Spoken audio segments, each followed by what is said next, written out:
Honey, I'm home. Yeah! I like it! God, I love being a dinosaur. Dinosaurs was about what caused the dinosaurs to go extinct, which was marrying and having children, which killed them immediately. Everybody just loved working on that show. If people really knew how demanding it was going to be going in, would we have done it the same? I'm not sure. Certainly there was nothing else like it on television. It's one of the most ambitious shows ever made.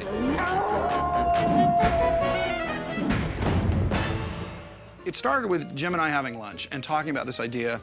Let's do a show about dinosaurs, showing dinosaur thinking, and let's do it as a sitcom. He had the idea of a family of dinosaurs and that they live very irresponsibly and bigger than life and everything's reckless. Early in his career, he did ads for Le Choy Chinese food, and he did the Le Choy Dragon. The Le Choy Dragon just wrecks everything, and I think my dad always thought that was a hilarious character, and I think maybe it had the roots in that. Dinosaurs, in a nutshell, was about dinosaur-style thinking. There's an endless supply of natural resources, and we can use them at our will, and sort of we're the biggest species on the planet, and everything else can kind of, you know, if it's good for us, it's good for us. And that was originally Jim Henson's concept. And we're gonna rule the world forever. Kirk was designing the characters, and those designs and sketches and paintings went through several iterations. Because he really liked to visualize things and sort of get kind of the world sketched out before he started worrying about specific details. We just started talking about that and kind of the fun you could have and the different various characters, so I went off and started sketching. And then, unfortunately, Jim passed away. And because Jim had died, they knew they needed creative help from sort of situation comedy veterans, so they brought in Michael Jacobs and me.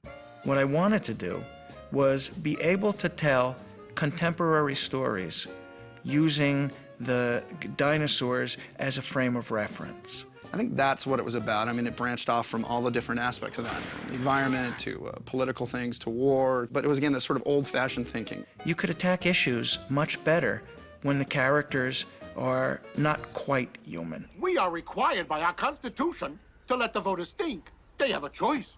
That's democracy. Then from there, Michael Frith, actually, who is one of our art directors in New York and a very, very fine illustrator, he then put those characters into environments that represented sets and living rooms and how the show might look, and those were very compelling.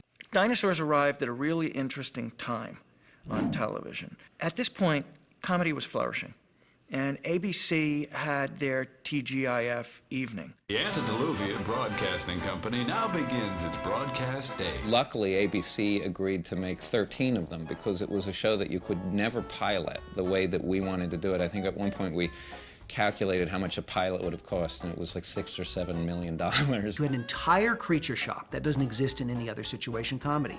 An entire group of 30 or 40 professionals who are there to keep the dinosaurs running, create these odd-shaped costumes. Every costume had to be built from scratch. And we decided to do animatronic characters the likes of which you'd never seen on television up till then. Well, we had this incredible technology that we'd been doing with the Ninja Turtles movies. We thought, what a great technology to use in a weekly sitcom. Well, the network didn't quite believe it, and I didn't quite believe it until I saw the process take place. Really, we were taking what was film techniques from our creature shop in London and bringing it over here and trying to do a very ambitious animatronic show on a weekly basis. One of the ideas originally was we didn't want them all to be the same because it was just kind of more fun to play with the rules of evolution and all that. The father was a megalosaurus, the wife was more of like a tyrannosaurus type, and the son and the daughter were sort of made up. Charlene. Don't wanna. Proud of you, Dad. Go get help. I remember one of the design issues with Earl. Earl. Earl Sneed Sinclair. Sinclair! Earl Sinclair. And he looked much more gruff. I looked at him, and my first thought was, he was too fierce. I say this with all love and everything, but I don't give a damn about your day. He's got sort of this big, kind of lantern jaw. And we softened that and made him kind of more of a chubby, kind of, a second chin. When we changed Earl's aspect softened. He became less a barroom brawler than he did a dinosaur everyman, which is what we always wanted to do. One of the characters that changed through the design process was the mother-in-law, Fran's mother originally was a pterodactyl who was going to hang upside down with all this jewelry and like hang upside down in the closet. At the end of the day, we actually used her some good story concepts, and if she was just hanging around in the closet, it wouldn't have been as useful. At my age, what do I have to live for? Fran, I am not letting your mother move into my house and spend the rest of her days making my life miserable. Take me home, dear. We weren't trying to go for realistic dinosaurs. It wasn't obviously a scientifically accurate show. So it was a lot of fun in that respect because dinosaurs traditionally had been done very realistically, and we were trying to do sort of, you know, make fun of human foibles and human nature. So they were much more anthropomorphic than most dinosaurs had been. The writing really was fabulous on that show. My feeling was that we were going to be able to write for these characters things that you just couldn't write out of the mouths of human beings. Dad, you're not gonna turn into one of those land-raping executive types, are you? You, if they'll only give me the chance. We had to decide what they were going to be. What were we trying to say? The catchphrases, Fran, I'm home. I'm hungry. I think they mostly came from Michael Jacobs. So we thought, let's have a baby. Let's have the baby talk right out of the egg. I sort of just watched what was going on at home in my house, what horrors my third son Ethan was going through as a baby. Bob, immediately sitting next to me, started saying, not the mama.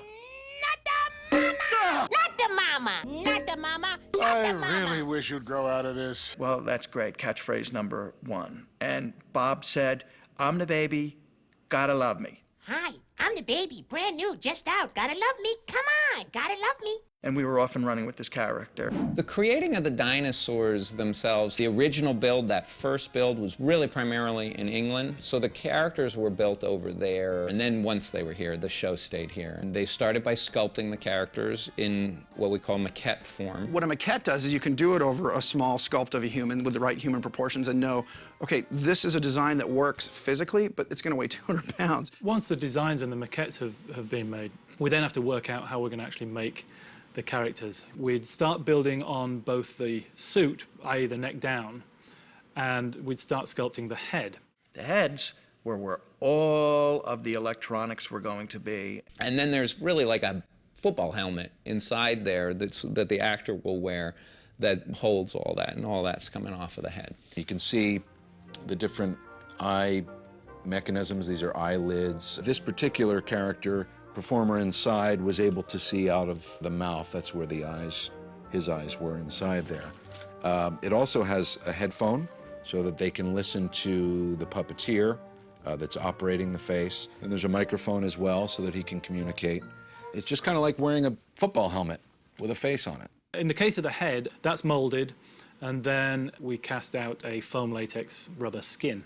The end result is this lovely, flexible, light foam skin that acts very much like real skin. It's like a dream. Somebody pinch me. Don't. I love you. What they do in the mechanics shop is basically come up with all the animatronics. Hi, I'm John Criswell, and I make dinosaurs. They'll even engineer their own devices to achieve the correct effect. The eyes moving, the eyes blinking, the eyebrows moving up and down were often achieved with a couple of different levers that would move up and down. The mechanics, they really do a tremendous job. I mean, it's an engineering feat when you take the skin off and you realize what's going on underneath there. Whoa. That's genius. The animatronics, like dinosaurs, there's two puppeteers, one inside, one outside, both equally performing the character, and there's a wild mind meld that happens between them. It's magic, really. Yeah, it's mostly smoke and mirrors. It's all fake. If you leave this house, I will never talk to you again. Throw in the rest of the family, then you got yourself a deal. It all has to do with letting the audience know what the character is thinking and feeling at any given time. So for Bill, it's through gesture. For me, it's through voice, pacing, and eye focus. The character became the lead after a while. The performers all knew how to feed that character. The coordination between us wasn't so much of an issue anymore because there was this third thing we were all relating to, essentially. Does that make sense? Yeah, to me, and probably not to them. Then they have to be physically adept enough and have, real hand-eye coordination, because these control systems are like playing a piano. They're very tough controls to work. So they have to get so good technically at that they don't really have to think about what their hands are doing. Yes! This is great! Get my hand in here, turn the power on, and you can see how I have control over all of these movements on her face. She can blink, and you can see I'm using my left hand here, just my finger, to make her blink like that. And I can move her eyeballs around with my thumb. And when she talked, I would use this thing over here called a Waldo. And so as I talked, I would move this around to make the proper lip shapes for the vowels she was saying. Oh, Earl. I was always keenly aware that I had the cushy job, that I didn't have to get into the suits. I think the hardest thing, though, was probably figuring out how to walk across the room when you can't really see. You got to figure out how many, in a sense, steps or what the feel, where you're going to grab, or if you're going to lean on something. You just kind of had to remember where things were in your mind. There was communication between myself and the puppeteer, but while you're shooting, you can't really tell someone to move left or right. It was usually for me to remember where everything was, if I needed to pick something up or if I needed to sit somewhere. The only time I could really see was when the mouth was open. If you watch some of the episodes and Earl is crossing the room, he tends to kind of sigh a lot. And that was just so I could see for the next 10 feet, you know, where I was going to go. And sometimes I'd have to, you know, back through to sit down and sit. So that maneuvering stuff was always really tricky. You ever fall asleep inside the suit? Always. Even when we were shooting. Oh, baby toy, baby toy! Oh, I like this! Oh, again! I think the thing that helped get us through was that none of the creators, except Brian probably, who had done this many times before, quite realized what we were getting into.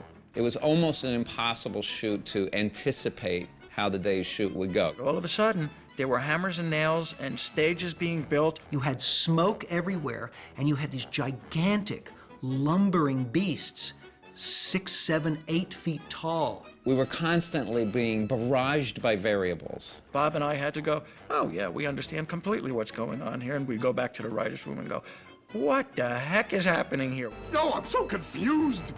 But I think it's one of the magic things about film, particularly when every shot is an illusion. And with dinosaurs, every shot's an illusion. It only works from where the camera is, and that's the only place that shot works, is where that camera is placed. And it's making the illusion work from that point of view. Because we were doing something that nobody, I think, had ever done, everybody really wanted to work hard, and when we worked hard, it was fun. That it was really one of those peak career experiences that you don't get too often, if at all.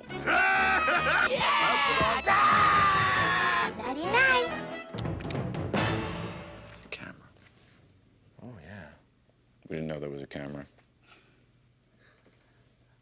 Now I'm nervous. That's all right. It's just, I don't think it's on. Oh, okay.